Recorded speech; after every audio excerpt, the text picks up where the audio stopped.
South India shopping మాల్లో blockbuster ఆషాఢం #1 kilo sale. Hello guys, welcome back to iDream Media. రిలేషన్షిప్లోకి వెళ్ళాక అంటే ఒక అమ్మాయి ఒక అబ్బాయి ప్రాపర్గా వాళ్ళు కమిట్మెంట్ తీసుకొని అది లవ్ అండ్ రిలేషన్షిప్ అయి ఉండొచ్చు, లేకపోతే హస్బెండ్ అండ్ వైఫ్ కూడా అనుకుందాం. అమ్మాయిలు ఏమనుకుంటారు జనరల్గా, వీడికి నేను పడిపోయాను అని తెలిసాక వీడు ఇంకా నా మీద ఇంట్రెస్ట్ చూపించడం లేదు, వీడు ఇంకొక అమ్మాయిని చూస్తున్నాడేమో, ఇంట్రెస్ట్ అంతా వేరే వాళ్ళ మీదకి వెళ్ళిపోయిందేమో అని అనుకుంటూ ఉంటారు. కానీ అబ్బాయిలు ఏం చెప్తూ ఉంటారు, నిన్ను నేను కమిట్మెంట్ ఇచ్చాను, కానీ ఇప్పుడు మన ఇద్దరం కలిసి బ్రతకాలి, మనకిద్దరికి ఒక ఫ్యామిలీ క్రియేట్ చేసుకోవాలంటే రెస్పాన్సిబిలిటీస్ ఉంటాయి, ఫైనాన్షియల్గా సెటిల్ అవ్వాలి, సో వీటి మీద నేను వర్కౌట్ చేయాలి కదా, దానికోసం టైం యూటిలైజ్ చేస్తున్నాను అని అబ్బాయిలు చెప్తూ ఉంటారు. కానీ ఇది తెలుసుకున్నా కానీ వీళ్ళ రిలేషన్షిప్ అనేది హ్యాపీగా ఉండట్లేదు. ఎందుకంటారు? అదే అడిగి తెలుసుకుందాం. మనతో ఉన్నారు పర్సనాలిటీ డెవలప్మెంట్ ట్రైనర్ అయిన రామేటు గారు. సార్తో మాట్లాడదాం. Hi sir. హలో అండి. జనరల్గా ఒక క్యాజువల్ టాక్ అనుకుందాము అబ్బాయిల మధ్యలోనే. ఎలా అంటే ఫర్ ఎగ్జాంపుల్ పలానా ఎక్స్ అనే అబ్బాయి ఉన్నాడు, నా ఫ్రెండ్ ఉన్నాడు తరుణ్ అని. తనకి ఏంటి అంటే తను ఒక రిలేషన్షిప్లో కమిట్మెంట్తో ఉన్నాడు అనమాట. కాకపోతే తను వర్క్ వల్ల, లేకపోతే వర్క్లో ఉండే టైమింగ్స్ వల్ల, కెరీర్ మీద ఫోకస్ వల్ల తను ఒకప్పుడు ఇచ్చిన టైము, ప్రియారిటీ, ఇంట్రెస్ట్ కూడా ఇప్పుడు ఆ అమ్మాయికి ఇవ్వట్లేదు. అనుకున్నప్పుడు ఆ అమ్మాయి ఏమని చూస్తుందంటే ఎంతసేపు వీడు బాగుంటాడు కదా, ఇంకో అమ్మాయి పడిపోయిందేమో, లేకపోతే వీడు ఇంకొక అమ్మాయికి ట్రై చేస్తున్నాడేమో, లేకపోతే ఇప్పుడు నేను ఆల్రెడీ ఇంకా తింటూనే ఉంటున్నాను కదా, ఇంకా నా మీద అంతా లేదేమో, ఇటువంటి ఆలోచన అనేది ప్రతి అమ్మాయికి ఉంటుంది. కరెక్ట్. కానీ అబ్బాయి పాయింట్ ఆఫ్ వ్యూలో అది కంప్లీట్లీ డిఫరెంట్.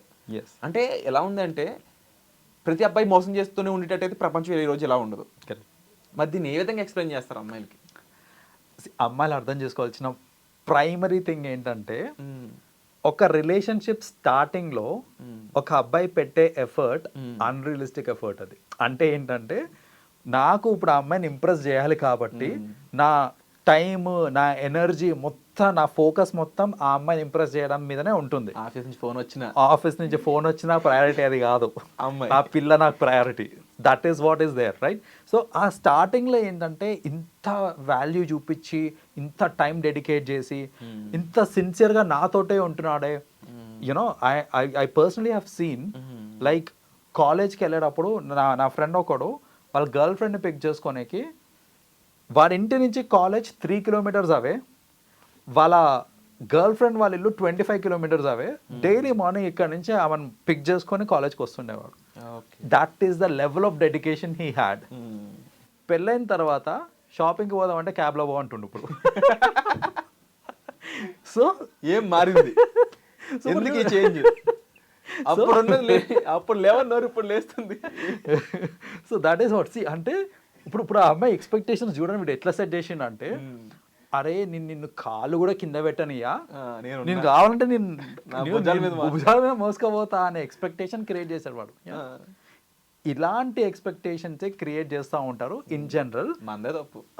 అంటే బేసిక్గా చెప్పాలంటే మందే తప్పు. ఎందుకంటే స్టార్టింగ్లో మీరు చూపించే ఈ అన్రియలిస్టిక్ వరల్డ్ ఏదైతే ఉంటుంది కదా, అది క్యారీ ఫార్వర్డ్ కాదు. రేపు పొద్దున నీ ప్రొఫెషన్ స్టార్ట్ అయిన తర్వాత నిన్న బాస్కి ప్రయారిటీ ఇయ్యానంటే ఇంట్లో కూర్చో అంటాడు, రైట్? సో అట్లా కాదు, వర్కౌట్ కాదు అది. సో ఆ అన్రియలిస్టిక్ ఎక్స్పెక్టేషన్, స్పెషలీ కాలేజ్ టైంలో ఏంటంటే మనకు పెద్ద కమిట్మెంట్స్ ఉండవు, మస్తు దునియా టైం ఉంటుంది చేతిలో. సో ఈ టైం మొత్తం ఎక్కడ డెడికేట్ చేస్తామనంటే అమ్మాయికి డెడికేట్ చేసేస్తుంటాం మనం. ఈ టైంలో కర్మకాలి దరిద్రం కొద్దీ ఏదో తప్పక ఆఫీసులో అమ్మాయిని బైక్ ఎక్కించుకుని వెళ్తున్నాడు అనుకుందాం, అది కాస్త ఆవిడ కంటపడింది అనుకుందాం, ఇంకప్పుడు వాళ్ళకనో ఒక అగ్నిపర్వతం బద్దలైనట్టే కదా. బద్దలైనట్టే, అందులో నాశనం అయినట్టే. మరి ఇలాంటివి చాలా మందికి అబ్బాయి తప్పు లేకుండా వాడి కర్మ కొద్దీ జరుగుతూ ఉంటాయి. ఎలా ఎక్స్ప్లెయిన్ చేస్తాం ఇంట్లో? అంటే బేసిక్లీ ఆ కమ్యూనికేషన్ కూడా చాలా ఇంపార్టెంట్. అంటే స్టార్టింగ్ నుంచి ఫస్ట్ ఆఫ్ ఆల్ ఇలాంటివి జరగకుండా ఉండాలి, ఇలాంటి ఫాల్స్ పర్సెప్షన్స్ రాకుండా ఉండాలి అని అంటే అది నార్మలైజింగ్ అనేది జరగాలి. నేను ఒక రిలేషన్షిప్లోకి వెళ్తున్నాను అని అంటే ఫస్టే వాళ్ళకి, అంటే మనం ఇంప్రెస్ చేసినంత కాలం ఇంప్రెస్ చేశారు, చేసిన తర్వాత పెళ్ళైపోయినాకనో లేకపోతే ఒక రిలేషన్షిప్ ఏర్పడిన తర్వాత జనరల్గా ఏమవుతుంది అని అంటే మన టైమ్, మన కమిట్మెంట్ అనేది ఆబ్వియస్లీ డ్రాప్ అవుతుంది ఫర్ వేరియస్ రీజన్స్. డ్రాప్ అయినప్పుడు కమ్యూనికేట్ చేయాలి. See this is what it is, నేను ఎందుకు టైం కేటాయించలేకపోతున్నాను అంటే ఈ రీజన్స్ వల్ల కేటాయించలేకపోతున్నాను అనేసి ఉంటుంది. అయితే దీంట్లో ఇంకోటి ఏంటంటే, స్టార్టింగ్లో అంత లవ్ చూపించి ఇప్పుడు నువ్వు క్యాబ్లో పోవాలంటే అంటే వాడు ఖాళీగానే ఉన్నాడు, ఏంటి క్రికెట్ మ్యాచ్ చూస్తున్నాడు, టీవీ చూసుకుంటూ నువ్వు క్యాబ్లో వెళ్ళిపో షాపింగ్కి అని చెప్తున్నాడు. అంటే ఇక్కడ ఏమవుతుంది అని అంటే నీ ప్రేమ తగ్గిపోయిందా అంటే ప్రేమ తగ్గడం కాదు. కాకపోతే ఏంటంటే వాడి ఎయిమ్ మారింది. ఇప్పుడు వాడి ఎయిమ్ మారింది. ఏంటంటే పెళ్ళైంది, ఫ్రస్ట్రేషన్లో ఉన్నా, ఇప్పుడు నాకు కొంచెం సేద తీరాలని ఉంది, నేను క్రికెట్ మ్యాచ్ చూసుకుంటా, నన్ను కొంచెం ఒంటరిగా వదిలే ప్లీజ్ అని చెప్పలేడు, రైట్? సో అందుకనే సరదాగా నువ్వు క్యాబ్లో వెళ్ళు అని చెప్పేస్తున్నాడు అంతే. ఆర్ మనకి ఏంటంటే చేంజ్ ఎలా ఉంటుందో చెప్తా చూడండి. పెళ్ళి కాక ముందు మొత్తము ఫ్రెండ్సే లోకము, రైట్? ఇవంతా ఆ లెవెల్లో ఉంటారు. సడన్గా ఒక రిలేషన్షిప్లోకి రాగానే ఫ్రెండ్స్ని పక్కన పెట్టి ఈ అమ్మాయి లోకం అనేసి మారుతుంది. ఈ అమ్మాయి దక్కిన తర్వాత మళ్ళీ they go back to the friends. అయితే ఈ చేంజ్ ఓవర్ ఏదైతే ఉంటుందో చూడండి, అది చాలా డ్రాస్టిక్ చేంజ్ ఓవర్ ఉంటుంది.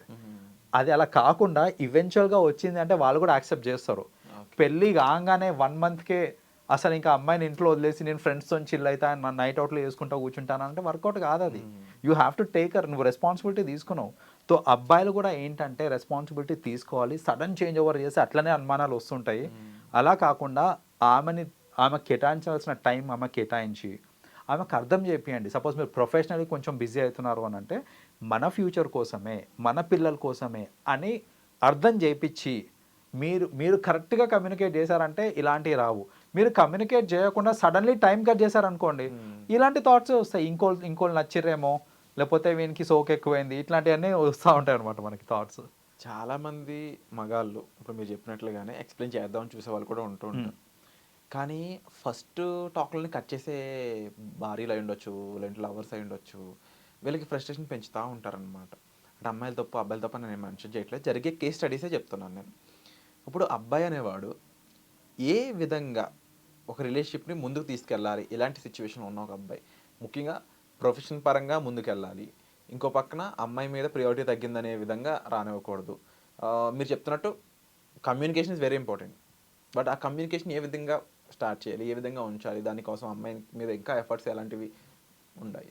సో మీరు అన్నట్టు సపోజ్ ఇప్పుడు నేను చెప్తున్నాను బట్ అమ్మాయి కమ్యూనికేషన్ కట్ చేసి వస్తుంది. లైక్ నేను చెప్తున్నాను దట్ ఇది మన పర్పస్ కోసమే, మన ఫ్యూచర్ కోసమే అంటే నువ్వు కథలన్నీ వడకు నాకు టైం ఇవ్వు అని చెప్పింది అనుకోండి, లెట్ హర్ ఎక్స్పీరియన్స్. మీరు ఏం చేస్తారంటే సరే నీకు టైం ఇస్తా, షోర్ ది కాన్సిక్వెన్సెస్. నాకు రేపు పొద్దున జాబ్ పోతే నువ్వే నన్ను చూసుకో, ఎందుకంటే నేను కేటాయించిన టైం నేను కేటాయించట్లేదు అక్కడ. నాకు రేపు పొద్దున ప్రమోషన్స్ రాకపోయినా, కెరియర్లో నేను ముందుకు పోకపోయినా పర్వాలేదు అని అంటే చెప్పు, నేను నీకు టైం ఎలకేట్ చేస్తాను. బట్ నువ్వు రెస్పాన్సిబిలిటీ తీసుకోవాలి, నా రెస్పాన్సిబిలిటీ నువ్వు తీసుకోవాలి. దానికి ఓకే అంటే ఐఎమ్ ఓకే విత్ ఇట్ అనేసి అట్లీస్ట్ ఆ కాన్సిక్వెన్సెస్ ఎక్స్ప్లెయిన్ చేస్తే కనుక వాళ్ళు ఆ థాట్స్ వస్తాయి వాళ్ళకి. జనరల్గా ఏంటంటే కాన్సిక్వెన్సెస్ అర్థం కాక నువ్వు నాకు టైం ఇవ్వు, నువ్వు నాతో స్పెండ్ చేయి అని చెప్తుంటారు. డెఫినెట్లీ మీరు చెప్పిన దాంట్లో చాలా వరకు పాసిబిలిటీ ఉంది, అండ్ అలా చేస్తే అమ్మాయి మారుతుంది. కానీ నిజంగా ఒక అగ్నిగుండం మారాల్సిందే, ఎందుకంటే వాడు జాబ్ రిస్క్లో పెట్టాలి, కెరీర్ రిస్క్లో పెట్టాలంటే అంత ఈజీ కాదు. రైట్. సో ఒకటి సింపుల్ అండి, ఏది ఇంపార్టెంట్ అనేది ఇంకా అబ్బాయిలే డిసైడ్ చేయాలి in such kind of cases.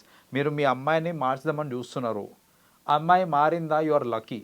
అమ్మాయి మారలేదు అని అంటే ప్లీజ్ అండర్స్టాండ్ మీకు ఏం కావాలి. ఆ అమ్మాయి ఇంపార్టెంట్ అని అంటే కెరియర్ తీసుకొని you can take it, compromise అవ్వచ్చు అక్కడ.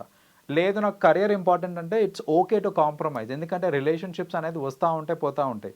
మనకి కెరియర్ అనేది ఒక్కసారి పోయింది అని అంటే it is hard to get back to. ఇప్పుడున్న టైంలో కరెంట్ సిచ్యువేషన్, ఇప్పుడున్న కాంపిటీషన్కి, ఇప్పుడున్న రిసెషన్కి, ఇప్పుడున్న ఈ ఇంత హీటెడ్ వరల్డ్లో మీరు అర్థం చేసుకోగలిగితే ఇన్ఫ్లేషన్ అయి ఉండొచ్చు, ఎనీథింగ్, మనకి జాబ్ ఎంత ఇంపార్టెంట్ అనేది కూడా చూసుకోవడం ఇంపార్టెంట్. అంటే ఒకప్పుడు సినిమాకి వెళ్ళాలంటే గర్ల్ ఫ్రెండ్తో ఒక 500-1000 రూపాయలు అయ్యేది సార్. ఇప్పుడు మల్టీప్లెక్స్కి వెళ్ళాలంటే మా ఖాళీ అన్న ఒకరు ఉంటారనమాట, ఆయన చెప్తూ ఉంటారు 2000 అవుతుందిరా చిన్న అని చెప్పేసి అంటూ ఉంటారు అనమాట.